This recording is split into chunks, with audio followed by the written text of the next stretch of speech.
अरे फोर्स क्या, जो फोर्स कहेगी वो मानूंगा। ए इधर आइए इंस्पेक्टर साहब, क्या पोस्ट क्या है आपकी, आप बताओ। एडिशनल एसपी साहब बताओ, आपकी बात मानी कि नहीं मांगी, बताना सर पूरी बात बताओ, मानी कि नहीं। इनका परिचय नहीं जानते होगे, इनका परिचय हम जानते और ये जानते हैं। अच्छा बताओ, हम जानते हैं कि नहीं जानते, अब बताओ ना, सही बताओ। हाँ तब ठीक है, पुराना भी जानते हैं हम, इससे वाली पुरानी वाली पोस्टिंग भी जानते हैं। देखिए आप तो ये जो कह रहे हैं हम उनका मान रहे हैं। बताओ नहीं कहना मानो तो बता दो, बताओ आप। और बीजेपी वाले क्यों घूम रहे हैं, अब बंद हो गए वो लोग? अरे बहुत बधाई। सर योगी कह रहे हैं कि ये जो कहेंगे हम कहना मान लेंगे, जाइए। ये कहेंगे यहाँ रुके हम रुके, ये कहें जाइए हम जाएंगे। कितनी सीटें गठबंधन की हैं? प्रदेश में कितनी? देखिए एक सीट के अलावा सब सीटें जीत रहे हैं। कौन सी सीट? एक लड़ाई में है क्यूटो, वाराणसी, वो क्यूटो है, एक लड़ाई में है, उसको क्यों बाकी छोड़ दिया? सब इंडिया गठबंधन जीत रहा है। उसको क्यों छोड़ दिया? वो लड़ाई में है, थोड़ा बढ़ जाएगा, मेहनत करेंगे तो हम लोग। योगी जी कह रहे हैं नेपोटिज्म पे वोट नहीं देना है, राष्ट्रवाद पे वोट देना है। मेरी बहन, उन्हें नेपोटिज्म का मतलब नहीं पता होगा, इसलिए उनका जवाब नहीं दूंगा। क्योंकि आपके परिवार से 5 लोगों को टिकट मिला है। तो उनसे किसने रोका, परिवार बढ़ा लें? किसने रोका है भाई? आपको अगर लग रहा है कि हमारा परिवार लड़ रहा है तो किसने रोका है? आप भी अपना परिवार बढ़ाओ। ये जितने पुलिस वाले हैं सबका परिवार है, तुम्हारा परिवार होगा। और बीजेपी आज ले कसम कि ना परिवार वालों को टिकट देंगे और ना परिवार वालों से वोट मांगेंगे। तो बताओ कितने लोग बचे बीजेपी में, बताओ ना आप। तो ये कोई सवाल नहीं है। जैसे ये सड़क बनी, मान लीजिए ये फॉरेंसिक लैब बनी, भाई इसको क्यों नहीं ठीक कर रहे आप? ये कोई मेरे लिए थोड़ी है, ये पुलिस की मदद करेगा, ये आम लोगों की मदद करेगा। जितने पुलिस वाले खड़े इनकी मदद नहीं करेगा क्या? ये एक्सप्रेस वे बना, मान लीजिए इसके बाद जो मंडियां बननी थी या कुछ और काम होना था, किसी न किसी को तो लाभ मिलता। आप क्यों ऐसा कर रहे हो? ये सब काम रोक दिया आपने। अभी राहुल गांधी और अखिलेश यादव एक मंच पे नजर आ रहे हैं, जल्दी तिगड़ी नजर आएगी। कल फिर भी हम लोग होंगे साथ, तिगड़ी नहीं, जितने लोग हमारे साथ आना चाहेंगे हम सबको साथ लेंगे, क्योंकि यही इंडिया की खूबसूरती है। इंडिया की खूबसूरती यही है। लगातार सवाल उठाती है बीजेपी, सत्ता पक्ष लगातार सवाल उठाती है कि गारंटी आप भी दे रहे हैं, गारंटी कांग्रेस भी दे रही है, गारंटी आम ये बीजेपी की गारंटी नहीं है, ये झूठी घंटी है। इनकी गारंटी झूठी घंटी, कोई भरोसा नहीं करने वाला। ये तो वो लोग हैं जिन्होंने कोरोना में वैक्सीन लगवा दी, हमारे जितने कर्मचारी इनसे जबरदस्ती लगवा दी इनके।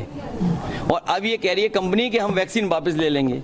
अब बताओ जिसकी लग गई वैक्सीन उसकी वापस कैसे ले लोगे? जैसे आप लोगों ने लग गई वैक्सीन तो शरीर से कैसे लोगे वापस? अखिलेश जी, आपने कन्नौज से जिस दौरान नामांकन किया और राहुल गांधी ने रायबरेली से किया, उसके बाद बीजेपी के तमाम स्टार कैंपेनर्स जो हैं वो इन दोनों सीटों पर फोकस बनाए हुए हैं, क्या कहेंगे उनको? बीजेपी अपने ही खोदे हुए गड्ढे में गिर पड़ी। जो नैरेटिव उन्होंने नेगेटिव क्रिएट किया था, जो उनकी नकारात्मक राजनीति थी, आज नकारात्मक राजनीति को सुनने के लिए कोई तैयार नहीं है। बीजेपी की हर कहानी फ्लॉप रही उनके घिसे पिटे डायलॉग कोई नहीं सुनना चाहता है। क्या डायलॉग है उनके, बड़े नेताओं के, छोटे नेताओं के और उनसे छोटे नेताओं के? इनके घिसे पिटे डायलॉग, थकी हुई कहानी अब कोई सुनना नहीं चाहता। इनकी विदाई तय है। आप देखिएगा जब 4 जून को रिजल्ट आएगा तो बड़ी धूमधाम से भारतीय जनता पार्टी के लोगों की विदाई होने जा रही है।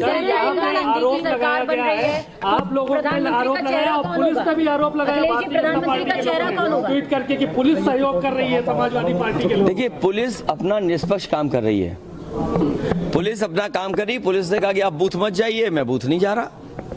उन्होंने कहा कि हम बीजेपी के सांसदों को भी बैठा देंगे, जो नेता बूथ में जाकर डरा धमका रहे हैं, तो हमने कहा हम भी नहीं कहीं जाएंगे। ये तो हमारा प्रिविलेज है, ये तो हमें नियम के अंदर हमें अनुमति मिलती है कि हम बूथ पे जाकर के अपने एजेंट और वोट कैसे पड़ रहा है वो देख सकते हैं। अगर इस कानून और नियम के बारे में नहीं जानते तो अलग बात है। लेकिन बीजेपी सुबह से, मैं आपसे कह रहा हूँ कसाबा यहाँ बूथ जाइए आप, अगर आप निष्पक्ष पत्रकार हैं कसाबा जाइए। बीजेपी के गुंडे ने एक समाजवादी पार्टी के लोगों पर व्यवहार खराब किया, लेकिन समाजवादी पार्टी उससे डरने मरने वाली नहीं है। सुबह से ये लोग फर्जी आधार बना के वोट डाल रहे हैं, हमारे लोगों ने पकड़ लिया। और मैं आपसे कह रहा हूं, ये कन्नौज के हमारे पत्रकार जानते होंगे, गुरसाईगंज में बताओ जिस समय चेयरमैनी का चुनाव था, हजारों संख्या में फर्जी आधार मिले थे कि नहीं मिले थे? ये बीजेपी के लोग फर्जी आधार भी बना लेते हैं, इतने फर्जी हैं कि बताओ फर्जी आधार बना ले रहे हैं। बूथ कैप्चरिंग की भी आपने शिकायत की? अरे बूथ कैप्चर करेंगे तो हम भी पहुंच जाएंगे, ऐसा नहीं है बूथ कैप्चर।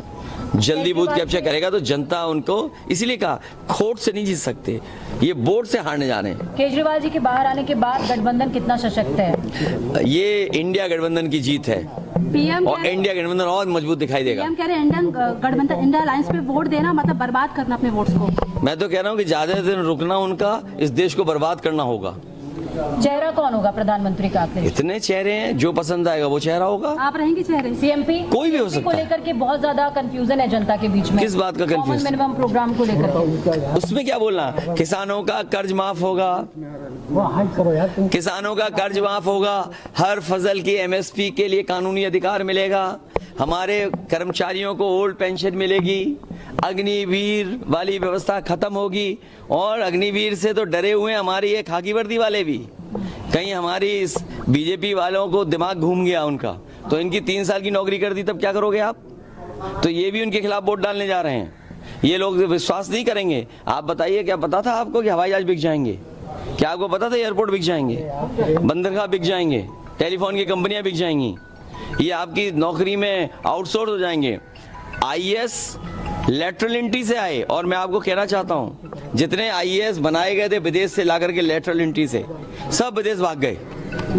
और इन्होंने जनता से, किसानों से नैनो यूरिया खरीदवा दी, और नैनो यूरिया से न प्रोडक्शन बढ़ा, न फसल को कोई लाभ मिला, और जबरदस्ती किसानों से नैनो यूरिया खरीदवा दी। इसका जवाब इनके पास है क्या? बोरी की चोरी का जवाब है क्या? ये बातें भी भूल जाओ। पहले हमारा आपका बुखार, पैरासीटामोल की गोली खाते थे, पैरासीटामोल की गोली खाते थे 500 mg की, तो हमारा आपका बुखार उतर जाता था। अब बीजेपी की सरकार में 650 mg की डोलो आई है, उससे भी बुखार नहीं उतर रहा है। मतलब कितना बड़ा भ्रष्टाचार हो रहा है? क्या भ्रष्टाचार नहीं है ये कि 500 mg की गोली से पहले बुखार उतर जाता था? बीजेपी की सरकार में डोलो गोली से भी 650 mg से बुखार नहीं उतर रहा। क्या ये भ्रष्टाचार नहीं है? बोरी से चोरी भ्रष्टाचार नहीं है? लोगों के पेपर लीक करना क्या भ्रष्टाचार नहीं है? इलेक्टोरल बॉन्ड से जो आपने चंदा लिया है, क्या आप भ्रष्टाचार क्या दूसरों को कहते हो? और आपने इलेक्टोरल बॉन्ड से कितना पैसा लिया? आपने तो अभी चंदे के नाम पे पैसे वसूल लिए, और अभी तो दान की पोल नहीं खुली है, अभी तो इलेक्टोरल बॉन्ड की खुली है। प्रधानमंत्री कहते हैं कि उसी के थ्रू तो आपको भी पैसा मिला।